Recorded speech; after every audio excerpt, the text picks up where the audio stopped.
अस्सलाम वालेकुम स्टूडेंट्स। आज से मैं आपके साथ जीआईटी की मेडिसिन की वीडियो स्टार्ट कर रही हूँ। थोड़ा सा मैं आपको ब्रीफली बता दूँ कि डेविडसन और स्टेप अप और इरफान मसूद तीनों से हम करें बेटे। मैं तीनों को सामने रखती हूँ, इंपॉर्टेंट पॉइंट्स लिख लेती हूँ और फिर पढ़ाती हूँ। वीडियो सुनने के बाद आप कोई भी बुक फॉलो कर लें, दैट्स ऑल फाइन। ओके, अब डेविडसन की एक चीज़ जो मुझे इंपॉर्टेंट लगी या इंपॉर्टेंट है भी और आपको पता होनी चाहिए, वो बेटे उसने स्टार्टिंग में ना आपको कुछ जो है वो क्या बताई हुई है, इन्वेस्टिगेशंस बताई हुई हैं और common presenting complain related to GIT बताई हुई हैं। ये आपके बहुत सारे एमसीक्यू, सिनेरियो और स्कीम लॉन्ग केस सॉल्व करने में आपको हेल्प करता है। अभी मैं आपको ये नहीं पढ़ा रही हूँ क्योंकि हम आसान चीज़ से स्टेप बाय स्टार्ट करने वाले हैं, लेकिन at the and I try my best कि मैं ये ज़रूर पढ़ाऊँ। और अगर आप भी इंटरेस्टेड हैं तो आप ज़रूर पढ़ें या मुझे इन्फॉर्म करें ताकि मैं ये पढ़ा सकूँ। थोड़ा सा मैं ब्रीफली बता के आगे चलती हूँ। सो सबसे पहले बेटे आपको पता है कि जब भी जीआईटी का कोई भी मसला है, अब वो जीआईटी के मसले क्या हो सकते हैं, यानी पेशेंट डिस्फीजिया के साथ वो कहेगा जी डॉक्टर साहब खाना निगलने नहीं होता, ऐसे लगता है खाना चिपक रहा है, फंस रहा है। डिस्पेप्सिया, मुंह में खट्टे से डकार आते हैं, ऐसा लगता है मेरा सीना जल रहा है। हार्ट बर्न है, रीगर्गिटेशन का भी वही मतलब, खट्टे से डकार आना। वॉमिटिंग हो सकती है। जो जीआईटी ब्लीड है ना बेटे, ये बहुत बहुत बहुत ज़्यादा इंपॉर्टेंट प्रेजेंटिंग कंप्लेन है और इसको भी इंशाल्लाह हम बहुत डेप्थ में पढ़ने वाले हैं। उसके बाद जीआईटी से रिलेटेड आपको पता है डायरिया हो सकता है, मैल एब्जॉर्प्शन, वेट लॉस हो सकता है, उसको कब्ज हो सकती है, एब्डोमिनल पेन हो सकता है, मुंह के अंदर ऑप्थस अल्सर बने हुए हो सकते हैं, मुंह के अंदर वो कैंडियासिस वाइट कलर के पैचेस हो सकते हैं, पैराटाइटिस सूजन हो सकती है, या ओरल कैंसर अगर हो तो उसको भी लेके पेशेंट आपके पास खुद आ जाएगा जी एक जख्म बना हुआ है। तो ये प्रेजेंटिंग कंप्लेन हो सकती हैं। प्रेजेंटिंग कंप्लेन के ऊपर डिपेंड करते हुए हमने पेशेंट की डिफरेंट इन्वेस्टिगेशन करनी है। और मेडिसिन में आपको पता भी क्या होना चाहिए, प्रेजेंटिंग कंप्लेन, डायग्नोसिस, पेशेंट को इन्वेस्टिगेट करना और फार्माकोलॉजिकली पेशेंट को ट्रीट करना। सर्जरी का ऐसा यहाँ पे कंसर्न नहीं है, लेकिन मैं वही कहती हूँ कि आप एक भी सब्जेक्ट को बहुत अच्छा पढ़ लें, दूसरा आपका खुद ही हो जाएगा। अब जिस बच्चे ने सर्जरी में, मेडिसिन के सर्जरी के लेक्चर्स भी मैंने इतनी ही डिटेल में बनाए हैं, अगर कोई बच्चा वो करके आता है तो यहाँ उसको सिर्फ मेडिकल ट्रीटमेंट याद करना है, बाकी सब तो उसका रिवाइज हो रहा होगा। बाकी वही पैथोलॉजी, वही प्रेजेंटिंग कंप्लेन, वही इन्वेस्टिगेशन है ना। तो ये बात है। ओके, सो बातें बहुत सारी हो जाती हैं बीच में। सो बेटे आपको पता है हम क्या कर सकते हैं। नंबर 1, हम कोई भी चीज़ देखने के लिए फ़ौरन सस्ता सा प्लेन एक्सरे करा लेते हैं। फिर हम कंट्रास्ट स्टडीज़ कराते हैं जो बहुत ज़्यादा इंपॉर्टेंट है जीआईटी के लिहाज से। उसके अलावा बेटे हम सीटी और एमआरआई करते हैं और एंडोस्कोपी। एंडोस्कोपी आपको पता है कि कैमरा होता है और उसके साथ एक वायर होती है, उसको अंदर से पास करते हैं और सामने देख रहे होते हैं, ठीक है। सो इसके आगे एक ऐसे कैमरा समझने लगा हुआ होता है आम अल्फाज में। दिस इज़ एंडोस्कोपी और ये इन्वेस्टिगेशन ऑफ चॉइस है बहुत सारे जीआईटी प्रॉब्लम्स के लिए, फॉर एग्जाम्पल गर्ड के लिए, ठीक है। सो अपर जीआई एंडोस्कोपी की जा सकती है। एंडोस्कोपिक अल्ट्रासाउंड होता है, कैप्सूल एंडोस्कोपी होती है, वायरलेस कैप्सूल एंडोस्कोपी होती है, डबल बैलून एंडोस्कोपी होती है। लोअर जीआईटी में हम चले जाएं तो सिग्माइडोस्कोपी, कोलोनोस्कोपी, एमआरसीपी और ईआरसीपी भी कराते हैं हम। क्यों, कब, कैसे कैसे वो आगे पढ़ेंगे। उसके अलावा हम क्या कर सकते हैं, कैंसर को रूल आउट करने के लिए हिस्टोलॉजी के लिए एक टुकड़ा ले लेते हैं और उसकी क्या चेक करा लेते हैं, उसकी साइटोलॉजी चेक करा लेते हैं। इन्फेक्शंस को रूल आउट करने के लिए कल्चर, सीरोलॉजी, ब्रेथ टेस्ट किया जाता है। आपको पता है एच पाइलोरी को रूल आउट करने के लिए मैल एब्जॉर्प्शन के डिफरेंट तरह के टेस्ट्स जो हैं वो अवेलेबल हैं, जिसमें हम एब्जॉर्प्शन, पेनक्रियाटिक एक्सोक्राइन फंक्शन को देख रहे होते हैं, म्यूकोजल इन्फ्लेमेशन, परमिएबिलिटी चेक की जाती है, ईसोफेजियल मोटिलिटी को देखा जाता है, गैस्ट्रिक इम्पटिंग को, कोलोनिक या एनोरेक्टल मोटिलिटी को।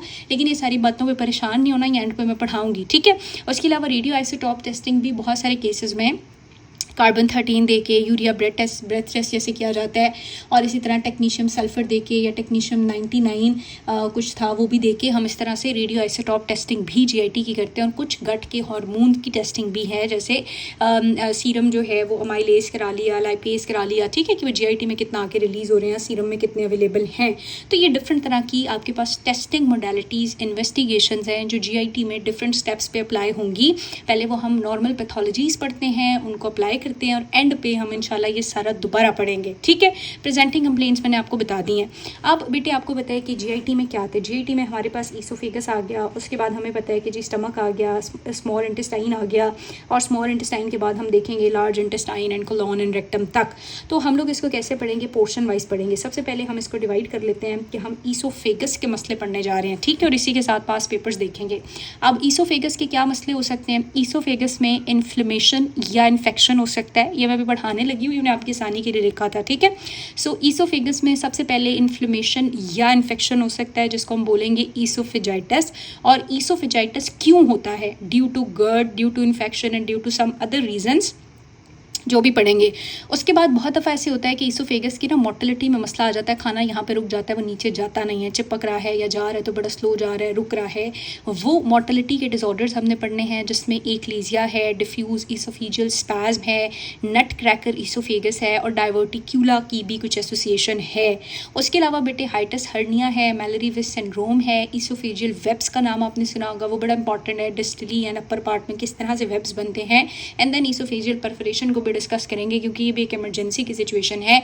बहुत दफ़ा क्रॉसिव चीज़ें पी लेने से, किसी ने ब्लीच पी ली, तेज़ाब पी लिया, आप मेरी तरह के डॉक्टर थे, आपने एंडोस्कोपी कर दी, ईसोफेगस परफोरेट कर दिया, तो पेशेंट की डेथ हो सकती है, क्योंकि जनरलाइज पेरिटोनाइटिस में चला जाता है। ठीक है, उसके बाद प्री मैलिग्नेंट कंडीशन में Barrett oesophagus very important, and then malignant condition में ईसोफेजियल ट्यूमर्स। तो ये सारा पोर्शन हम ईसोफेगस का पढ़ेंगे, इसके पास पेपर्स करेंगे, इंपॉर्टेंट पॉइंट रिवाइज करेंगे, एंड देन इंशाल्लाह फिर बेटे हम स्टमक पे मूव करेंगे।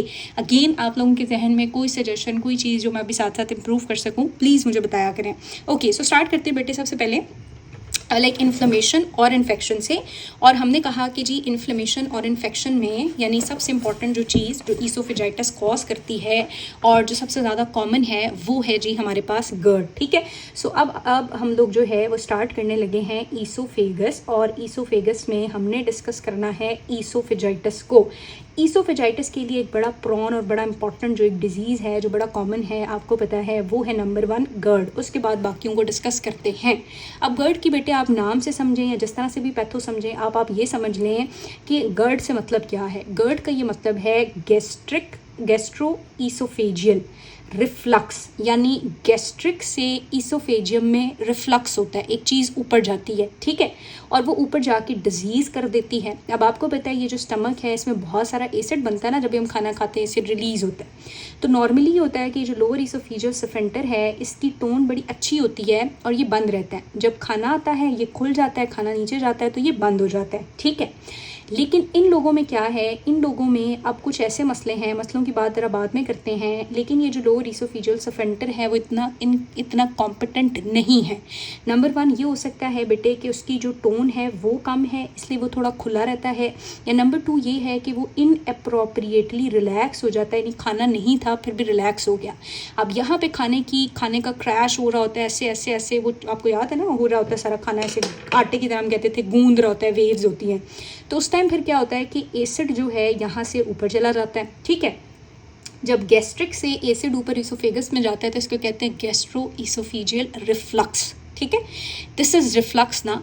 बहुत दफ़ा ऐसे होगा कि आपका जो एसिड है वो ऊपर चला जाएगा, लेकिन फिर क्या होता है कि फिर एक पेरिस्टाल्टिक वेव आती है और अल्कलाइन जो है वो स्लाइवा रिलीज़ होता है, वो एसिड को न्यूट्रलाइज करता है और इस सबको नीचे भेज देता है। सिम्टम्स नहीं आते। एक नॉर्मल पेशेंट में भी रिफ्लक्स होता रहता है, लेकिन ज़रूरी नहीं उसका मैदा जलना शुरू हो जाएगा और वो हमारे पास पहुँच जाएगा। ठीक है, नॉर्मली भी होता है। लेकिन वो लोग कि जिनके अंदर ये ज़्यादा देर के लिए रिलैक्स रहेगा और एक्सपोजर बहुत ज़्यादा टाइम के लिए रहेगा, तो जाहिर है ईसोफेगस में जब यहाँ पे बहुत ज़्यादा एसिड होगा तो वो इस डिस्टल 1/3 को बेटे इरिटेट करता है। ठीक है, पहले इनिशियली इरिटेशन करता है, फिर इन्फ्लेमेशन कर देता है, ईसोफेजाइटिस हो जाता है और फिर पेशेंट के सिम्टम्स आते हैं। सो आई जस्ट होप कि मैं क्लियर हूँ, मैंने क्या समझाया है, लेकिन मैं ये चीज़ दोबारा लिखूँगी तो आपको मज़ीद समझ आ जाएगी। ठीक है, सो मैंने आपको कहा बेटे कि गर्ड का क्या मतलब है। गर्ड का मतलब ये है कि जब गैस्ट्रिक कंटेंट, ठीक है, क्या होता है, गैस्ट्रिक कंटेंट रिफ्लक्स होके चला जाता है इनटू द ईसोफेगस। ठीक है, इसको कहते हैं गैस्ट्रो ईसोफेजियल रिफ्लक्स। लेकिन अगर वो ईसोफेगस में थोड़े प्रोलॉन्ग टाइम के लिए रहेगा, ठीक है, क्या होगा, ईसोफेगस में प्रोलॉन्ग टाइम के लिए रहेगा, और जब वो ईसोफेगस में प्रोलॉन्ग टाइम के लिए रहेगा बेटे तो वो क्या करेगा, वहाँ पे इरिटेशन कॉज करेगा। ठीक है, और इन्फ्लेमेशन कॉज करेगा। इरिटेशन और इन्फ्लेमेशन होगी तो क्या क्रिएट हो जाएगा, ईसोफेजाइटिस, जो कि हम अभी स्टार्ट कर चुके हैं। जब ईसोफेजाइटिस होगा तो पेशेंट को सिम्टम्स आना शुरू हो जाएंगे। सिम्टम्स क्या आएंगे वो भी आगे चल के पढ़ते हैं।